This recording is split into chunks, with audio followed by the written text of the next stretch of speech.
إن الحمد لله نحمده ونستعينه ونستغفره ونعوذ بالله من شرور أنفسنا ومن سيئات أعمالنا من يهده الله فلا مضل له ومن يضلله فلا هادي له وأشهد أن لا إله إلا الله وحده لا شريك له وأشهد أن محمدًا عبده ورسوله يا أيها الذين آمنوا اتقوا الله حق تقاته ولا تموتن إلا وأنتم مسلمون يا أيها الناس اتقوا ربكم الذي خلقكم من نفس واحدة وخلق منها زوجها وبث منهما رجالا كثيرا ونساء واتقوا الله الذي تساءلون به والأرحام إن الله كان عليكم رقيبا يا أيها الذين آمنوا اتقوا الله وقولوا قولا سديدا يصلح لكم أعمالكم ويغفر لكم ذنوبكم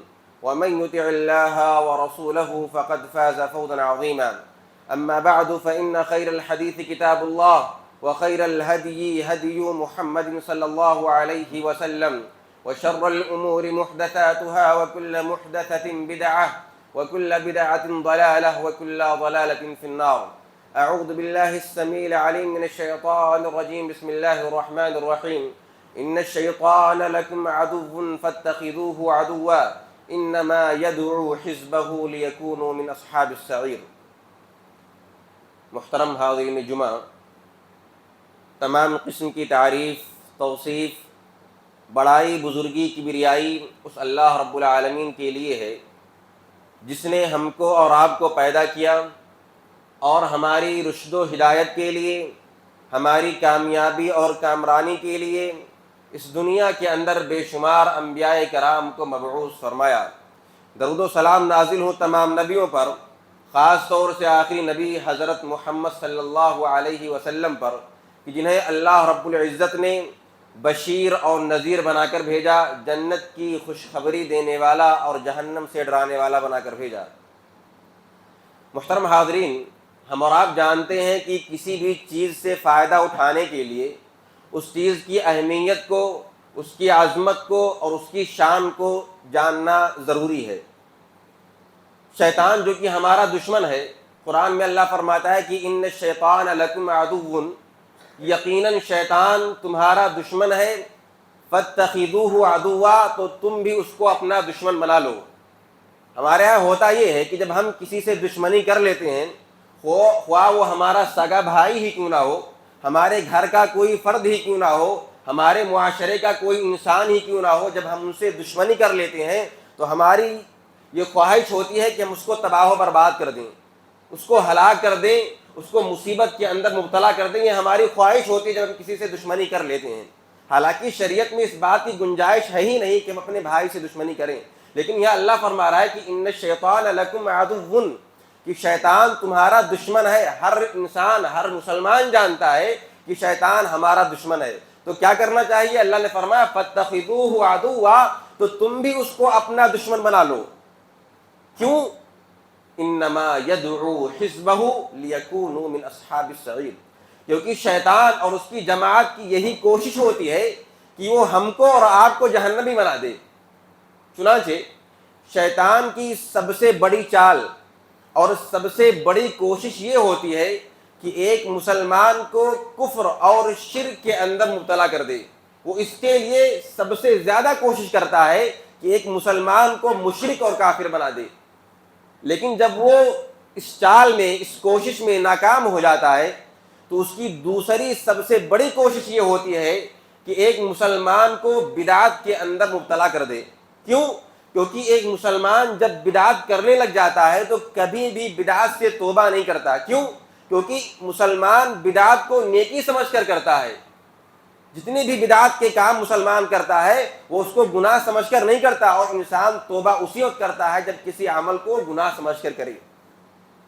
اس کے بعد شیطان جب اس بات میں بھی ناکام ہو جاتا ہے تو اس کی تیسری کوشش یہ ہوتی ہے، تیسری چال یہ ہوتی ہے کہ جو اہم عبادات ہیں، بڑے بڑے عبادات ہیں یا بڑے بڑے جو گناہ ہیں، ان کی عظمت کو، ان کی اہمیت کو ہمارے دلوں سے نکال دے۔ تو جب کسی عمل کی عظمت اس کی اہمیت ہمارے دلوں سے نکل جاتی ہے تب پھر اس عمل کی ہمارے نزدیک کوئی اہمیت رہ نہیں جاتی. ہم اس کو کرنے کے لیے نہ تو پریشان ہوتے ہیں اور نہ ہی اس کو کرنے کی کوشش کرتے ہیں. حضرت انس رضی اللہ عنہ جو کہ اللہ کے رسول صلی اللہ علیہ وسلم کی وفات کے بعد تقریباً 90 سال زندہ رہے، وہ اپنے بعض شاگردوں سے کہتے ہیں انکم لتعملون اعمالا، کہ تم لوگ ایسے ایسے گناہ کے کام کرتے ہو ہی ادق فی اعینکم من الشعر، جو تمہارے نزدیک بال سے زیادہ باریک ہوتے ہیں.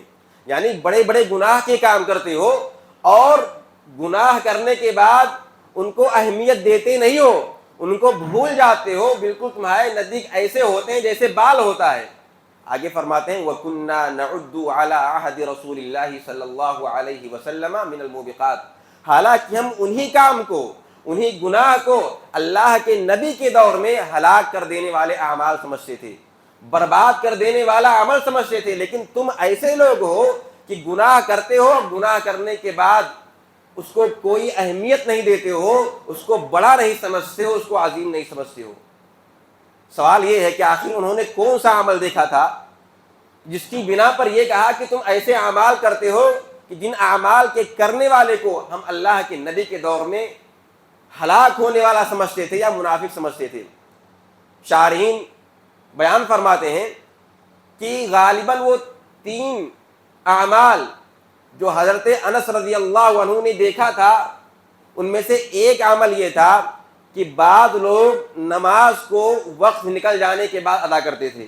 نماز پڑھتے تھے، وہ ایسا نہیں کہ نماز چھوڑ دیتے، لیکن کیا کرتے تھے، نماز کا جب وقت نکل جاتا اس کے بعد پڑھتے، یا جماعت چھوڑ کر کے جب ان کو موقع ملتا اس وقت آ کر کے نماز پڑھتے. تو حضرت انس رضی اللہ عنہ کی نظر میں یہ عمل، یعنی جماعت کو چھوڑ کر کے اپنی سہولت کے اعتبار سے نماز پڑھنا یا وقت نکل جانے کے بعد نماز ادا کرنا، حضرت انس رضی اللہ عنہ اس عمل کو اس طرح دیکھتے تھے کہ یہ عمل گویا کہ ہلاک کر دینے والا عمل ہے. ہم غور کریں، اپنے آپ کا جائزہ لیں، اپنا محاسبہ کریں کہ کتنی مرتبہ ایسا ہوتا ہے کہ ہم نماز تک نہیں پڑھتے لیکن ہم کو احساس نہیں ہوتا ہے. ایک مثال میں آپ کے سامنے بیان کروں، صحیح بخاری کی روایت ہے. اللہ کے نبی صلی اللہ علیہ وسلم نے ارشاد فرمایا الذی تفوتہ صلاۃ العصر، کہ جس کی عصر کی نماز فوت ہو گئی. عصر کی نماز فوت ہونے سے مراد یہ ہے کہ اس نے عصر کی نماز کو وقت نکل جانے کے بعد ادا کی. نماز پڑھی اس نے لیکن وقت نکل جانے کے بعد. تو فرمایا الذی تفوتہ صلاۃ العصر، جس کی عصر کی نماز فوت ہو گئی، فکأنما اُطِرَ أَهْلُهُ وَمَالُهُ، تو اس کی مثال اس آدمی کی طرح ہے جس کے پورے گھر والوں کو مار دیا جائے اور مارنے کے بعد جو بھی اس کے گھر میں مال ہے، خواہ وہ زمین کی شکل میں ہو، مال کی شکل میں ہو، سارے مال کو لوٹ لیا جائے. غور کریں، ایک آدمی جس کے پورے گھر والوں کو مار دیا جائے اور مارنے کے بعد جو بھی مال اس کے پاس ہے وہ لوٹ لیا جائے، تو اس سے بڑا خسارہ اٹھانے والا ہماری اور آپ کی نظروں میں دنیا میں کوئی ہو سکتا ہے؟ ہرگز نہیں. ایک آدمی جس کے پورے گھر والوں کو مار دیا گیا اور جو بھی مال اس کے پاس تھا اس کو لوٹ لیا گیا تو یقیناً بہت بڑا خسارہ اٹھانے والا انسان ہے. لیکن نبی کی نظر میں اس سے بڑا خسارہ اٹھانے والا وہ شخص ہے جو عصر کی نماز تو پڑھے لیکن وقت نکل جانے کے بعد. اب ہم غور کریں کہ جب ایسا ہوتا ہے، ہم عصر کی نماز وقت نکل جانے کے بعد پڑھتے ہیں یا عصر کی نماز پڑھتے ہی نہیں، تو کیا ایسا ہوتا ہے کہ ہم پریشان ہوتے ہوں، خوف زدہ ہوتے ہوں، ہم اس کو بڑا سمجھتے ہوں، اس کو اہم سمجھتے ہوں؟ نہیں. کیوں؟ کیونکہ شیطان نے نماز کی اہمیت کو، اس کی عظمت کو ہمارے دلوں سے نکال دیا ہے. ابن مسعود رضی اللہ عنہ بیان کرتے ہیں، بڑی اہم حدیث ہے. کیا بیان کرتے ہیں کہ ان المؤمن یرا ذنوبہ کأنہ قاعد تحت جبل یخاف ان یقع علیہ، کہ ایک مومن جب گناہ کرتا ہے، گناہ ہر انسان سے ہوتا ہے، لیکن ایک مومن جب گناہ کرتا ہے تو گناہ کرنے کے بعد وہ پریشان ہو جاتا ہے، خوف زدہ ہو جاتا ہے، ڈر جاتا ہے. کس طرح؟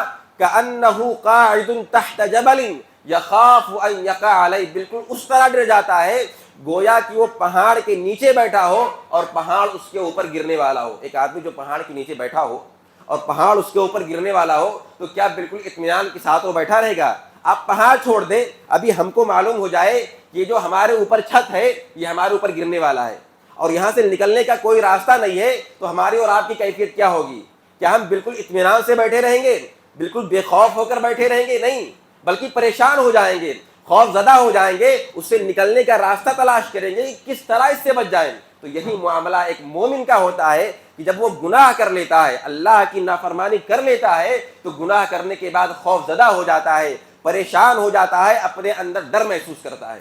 اور آگے فرمایا وَإِنَّ الْفَاسِقَ يَرَى ذُنُوبَهُ كَذُبَابٍ مَرَّ عَلَىٰ أَنفِهِ فَقَالَ بِهِ هَكَذَا۔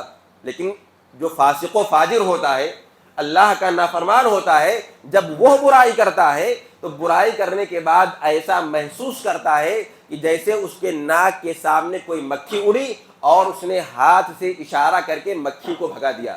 غور کریں کہ جب بھی کبھی کوئی مکھی ہمارے ناک پر آ کر بیٹھ جاتی ہے یا ہمارے سامنے اڑتی ہے اور ہم اس کو ہاتھ سے بھگا دیتے ہیں، تو کیا کبھی ایسا ہوا ہے کہ مکھی کو بھگانے کے بعد ہم ڈر جائیں، خوف زدہ ہو جائیں، سوچنے بیٹھ جائیں کہ آخر یہ مکھی ہمارے ناک پر کیوں آئی تھی، ہمارے سامنے مکھی کیوں آئی تھی؟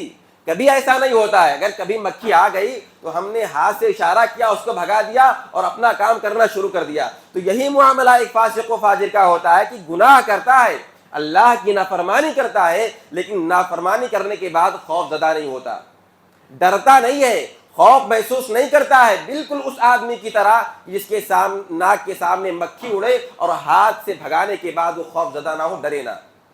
تو اس حدیث کو ہم سامنے رکھ کر کے اپنا محاسبہ کر سکتے ہیں کہ جب ہم اللہ کی نافرمانی کرتے ہیں، گناہ کرتے ہیں، نماز چھوڑتے ہیں، جھوٹ بولتے ہیں، غیبت کرتے ہیں، تو کیا ان تمام گناہوں کے کرنے کے بعد ہمارے اندر ڈر اور خوف محسوس ہوتا ہے؟ ڈر اور خوف ہمارے اندر پیدا ہوتا ہے؟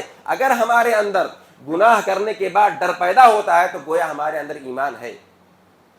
ہر انسان جس کے دل کے اندر ایمان ہوتا ہے وہ گناہ کرنے کے بعد خوف زدہ ضرور ہوتا ہے۔ کم ایمان ہوگا تو کم خوف زدہ ہوگا، زیادہ ایمان ہوگا تو زیادہ خوف زدہ ہوگا، لیکن خوف زدہ ضرور ہوگا۔ آپ نے کتنی مرتبہ واقعہ سنا ہوگا اس عورت کا جس نے اللہ کے نبی صلی اللہ علیہ وسلم کے دور میں زناکاری کر لیا تھا۔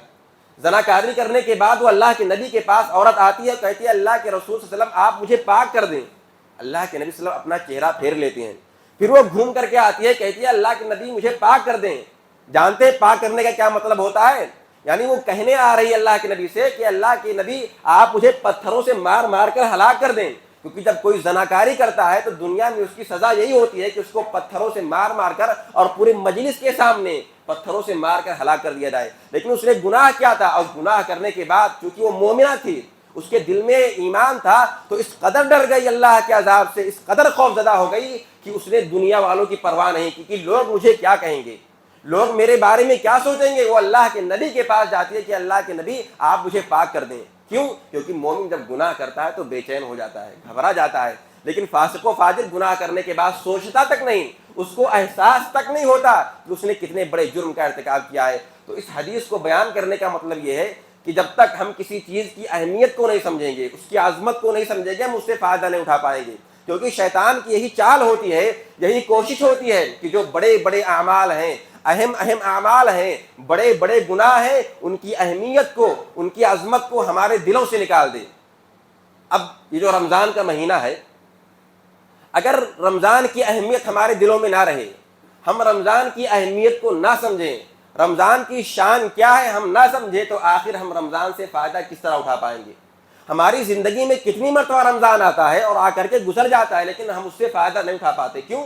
وجہ یہی ہے کہ ہم رمضان کی اہمیت کو نہیں سمجھتے، رمضان کی عظمت کو نہیں سمجھتے، اور ہم لاکھ عمل کر لے جائیں، لاکھ بیانات سن لیں، جب تک ہم اس مہینے کی اہمیت کو اور اس کی عظمت کو نہیں سمجھیں گے، ہم اس سے فائدہ نہیں اٹھا پائیں گے۔ آپ غور کریں کہ رمضان کے اندر کیا کوئی ایسا عمل ہے کہ جس عمل کو کرنے کا حکم اللہ رب العالمین نے رمضان کے علاوہ دیگر مہینوں میں نہ دیا ہو؟ کوئی ایک عمل جس کو کرنے کا حکم اللہ رب العالمین نے اس مہینے میں دیا ہو اور اس مہینے کے علاوہ کسی اور مہینے میں جس کا حکم نہ دیا ہو، ایسا کوئی عمل نہیں ہے۔ رمضان میں ہم روزہ رکھتے ہیں، روزے کا حکم اللہ رب العالمین نے رمضان کے علاوہ بھی دیا ہے۔ اللہ کے نبی نے فرمایا من صام یوما فی سبیل اللہ، کہ جو اللہ کے راستے میں ایک دن کا روزہ رکھتا ہے، محدثین نے بیان کیا یا تو اللہ کے راستے سے مراد میدان جنگ ہے یا پھر کوئی بھی نفلی روزہ ہو. تو فرمایا جو اللہ کے راستے میں ایک دن کا روزہ رکھتا ہے بعد اللہ وجہہ عن النار 70 خریفہ، تو اللہ رب العالمین اس کے چہرے کو جہنم سے 70 سال کی مسافت کے برابر دور کر دیتا ہے. تو روزہ رکھنے کا حکم اللہ رب العالمین نے پہلے بھی دیا، نماز کا حکم پہلے بھی دیا، تہجد تراویح کا حکم پہلے بھی ہے، توبہ و استغفار کا حکم پہلے بھی ہے. جس طرح اللہ رب العالمین اس مہینے میں معاف کرتا ہے، اس کے علاوہ دیگر مہینے میں بھی اللہ رب العالمین معاف کرتا ہے.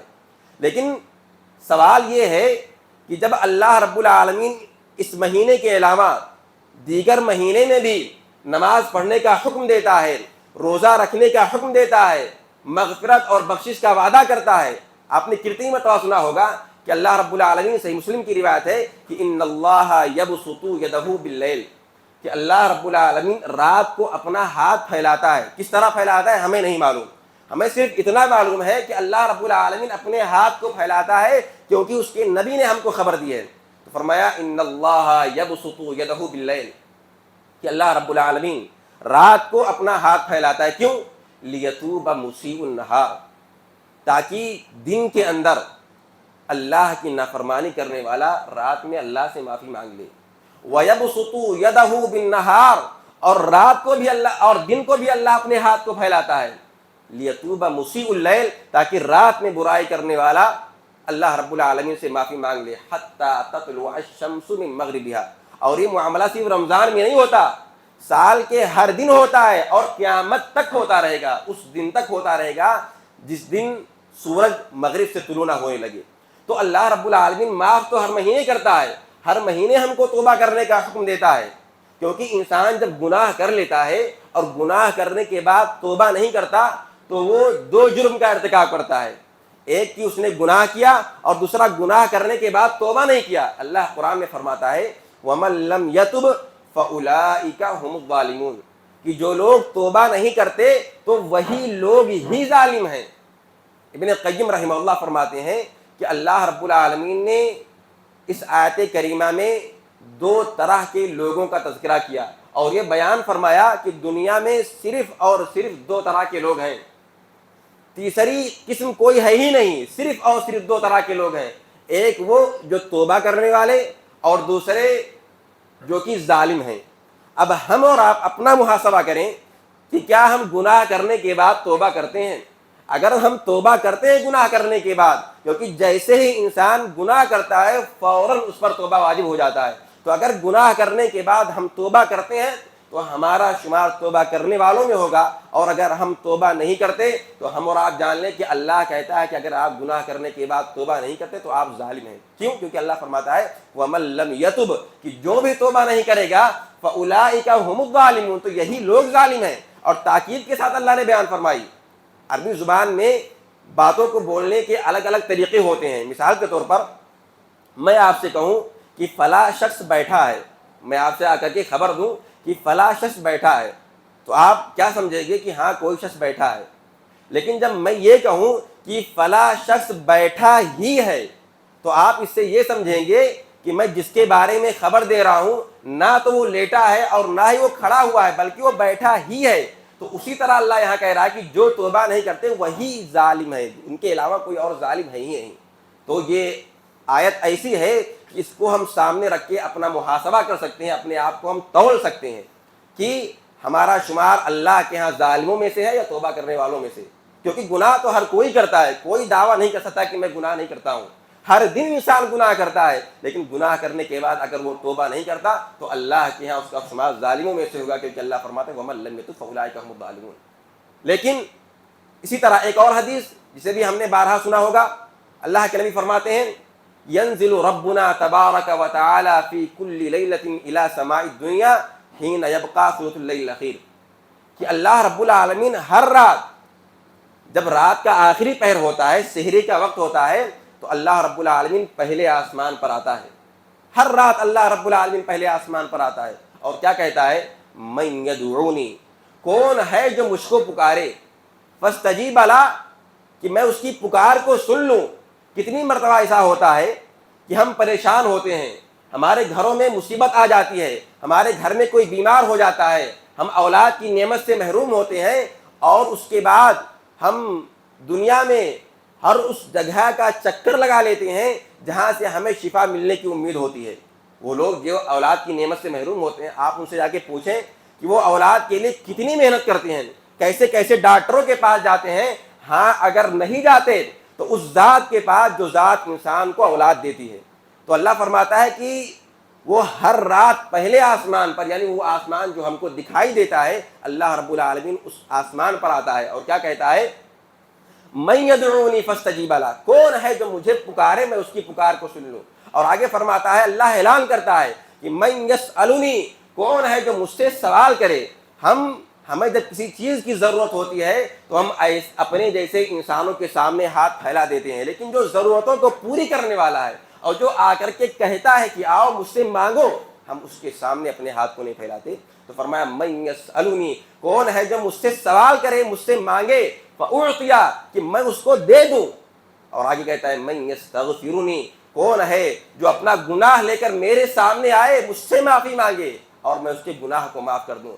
تو معافی کا عمل، بخشنے کا عمل رمضان کے علاوہ بھی ہے، لیکن جب سارا عمل رمضان کے علاوہ بھی ہے، یعنی رمضان کے علاوہ بھی اللہ معاف کرتا ہے گناہ کو، رمضان کے علاوہ بھی اللہ رب العالمین بخش دیتا ہے، رمضان کے علاوہ بھی اللہ نے نماز پڑھنے کا حکم دیا، رمضان کے علاوہ بھی اللہ نے تلاوت کا حکم دیا، رمضان کے علاوہ بھی اللہ نے دعا کرنے کا حکم دیا، رمضان کے علاوہ بھی اللہ نے ذکر و اذکار کرنے کا حکم دیا۔ جب سارے کے سارے اعمال رمضان کے علاوہ بھی موجود ہیں تو پھر اللہ کے نبی نے یہ کیوں فرمایا کہ رغم انف رجل، کہ اس شخص کا ناک خاک آلود ہو، یعنی وہ شخص بڑا خسارہ اٹھانے والا ہے۔ من دخل علیہ رمضان، جس پر رمضان کا مہینہ آ گیا، ثم انسلخ، پھر آ کر کے گزر گیا، ولم یغفر لہ، اور اس کی مغفرت نہ ہوئی۔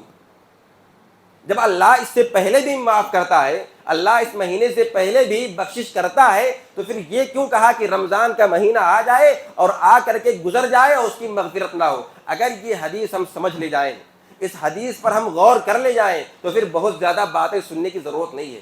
انسان جب کسی کی عظمت کو جان لے، کسی کی اہمیت کو جان لے، تو پھر اس سے فائدہ اٹھانے کے لیے وہ خود کوشش کرے گا۔ اس بات کی ضرورت نہیں ہوگی کہ آ کر کے کوئی اس کو بتائے۔ دنیا میں کوئی چیز جو بہت اہم ہوتی ہے اور ہم اس کو لینا چاہتے ہیں تو ایسا نہیں ہوتا ہے کہ ہم 50 لوگوں کے پاس جا کر کے پوچھیں، بلکہ چپکے سے ہماری کوشش ہوتی ہے کسی کو پتہ نہ چلے اور ہم اس کو جا کر کے لے لیں۔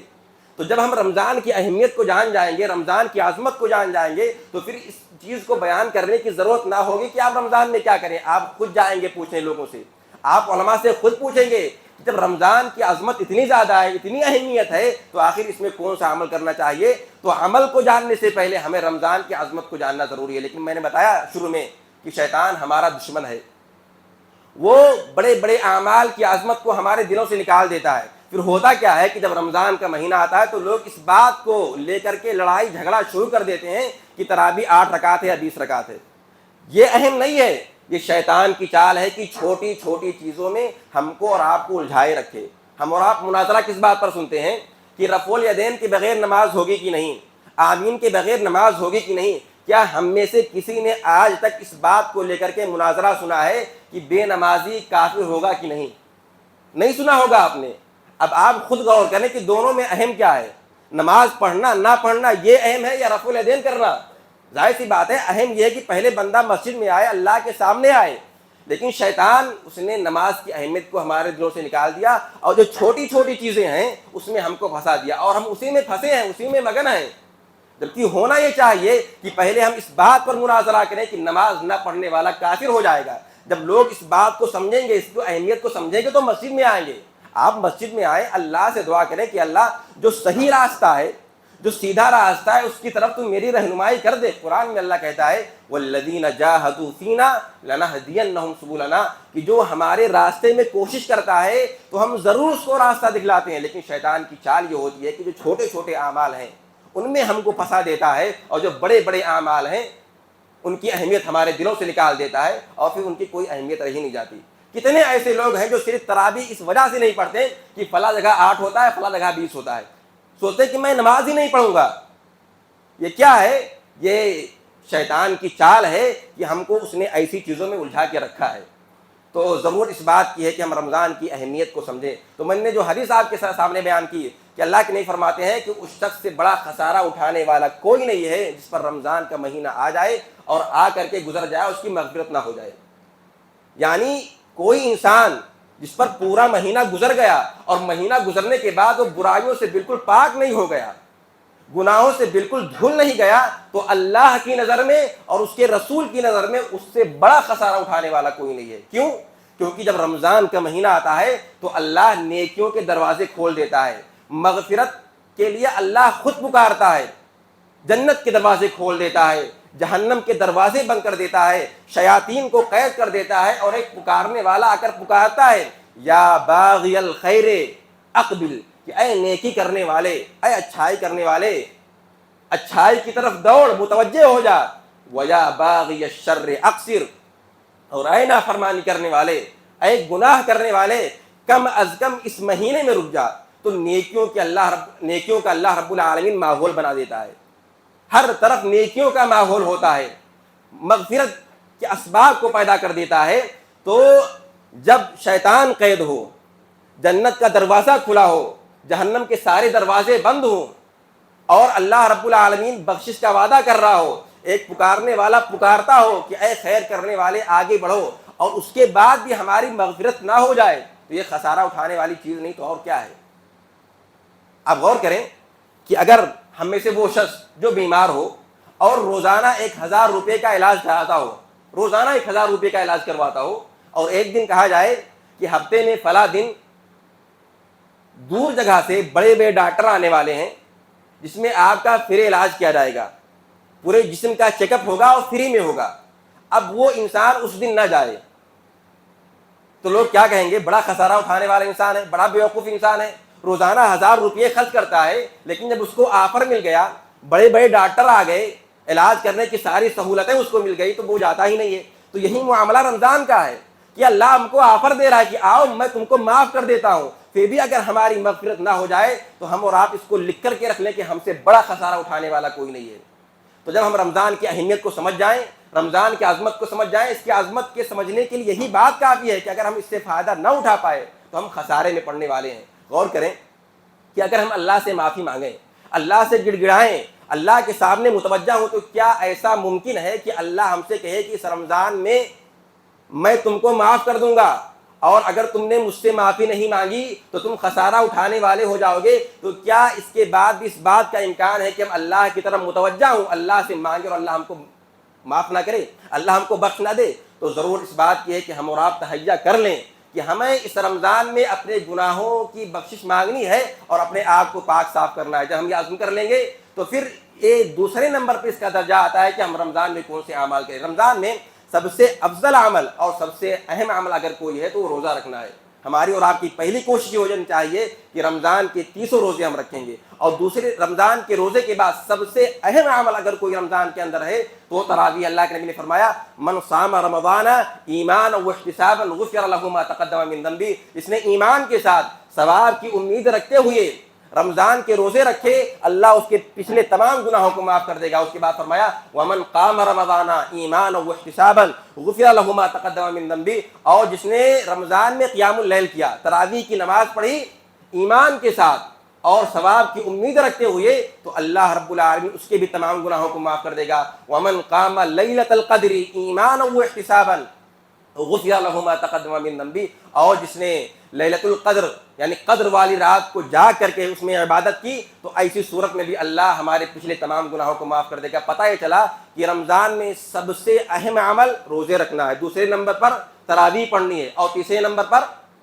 قیام اللیل کرنا، اور جو طاق راتیں ہیں، شب قدر والی راتیں ہیں، ان میں جا کر کے عبادت کرنی ہے۔ یہ تینوں عمل بالترتیب ہے۔ اس کے بعد چوتھے نمبر پہ سب سے اہم عمل جو ہے وہ قرآن کریم کی تلاوت ہے اور صدقات و خیرات ہے۔ یعنی یہ 4 اعمال، ایک تو روزے رکھنا، دوسرا تراویح کی نماز جماعت کے ساتھ پڑھنا، اور تیسرا شب قدر کی جو راتیں ہیں ان میں کوشش کرنا، اور اس کے بعد قرآن کریم کی تلاوت کرنا۔ ان 4 اعمال کو کرنے کے بعد اب انسان کون سے عمل کرے؟ تو ہر انسان جس عمل کو زیادہ کر سکتا ہے وہ اس کو کرے، لیکن ان 4 اعمال پر سب سے زیادہ دھیان دے، کیونکہ رمضان کے جو خاص اعمال ہیں وہ یہی 4 ہیں: روزے رکھنا، تراویح پڑھنا، شب قدر کی راتوں میں جاگنا، کوشش کرنا، اس کے بعد قرآن کریم کی تلاوت کرنا۔ اس کے علاوہ جتنے بھی خیر کے کام ہیں آپ ان کو کریں، لیکن ان 4 کاموں کو ترتیب کے ساتھ رکھیں۔ اخیر میں اللہ رب العالمین سے دعا ہے کہ بار الہ تو ہم تمام مسلمانوں کو اس بات کی توفیق دے کہ ہم سب سے پہلے رمضان کی اہمیت کو سمجھیں،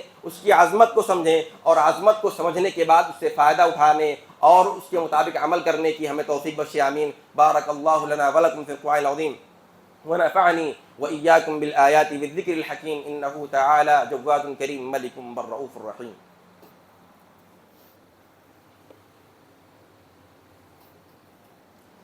إن الحمد لله نحمده ونستعينه ونستغفره ونعوذ بالله من شرور أنفسنا ومن سيئات أعمالنا من يهده الله فلا مضل له ومن يضلله فلا هادي له وأشهد أن لا إله إلا الله وحده لا شريك له وأشهد أن محمدا عبده ورسوله إن الله وملائكته يصلون على النبي يا أيها الذين آمنوا صلوا عليه وسلموا تسليما اللهم صل على محمد وعلى آل محمد كما صليت على إبراهيم وعلى آل إبراهيم إنك حميد مجيد اللهم بارك على محمد وعلى آل محمد كما باركت على إبراهيم وعلى آل إبراهيم إنك حميد مجيد عباد الله رحمكم الله إن الله يأمر بالعدل والإحسان وإيتاء ذي القربى وينهى عن الفحشاء والمنكر والبغي يعظكم لعلكم تذكرون سبحان ربك رب العزة عما يصفون وسلام على المرسلين والحمد لله رب العالمين.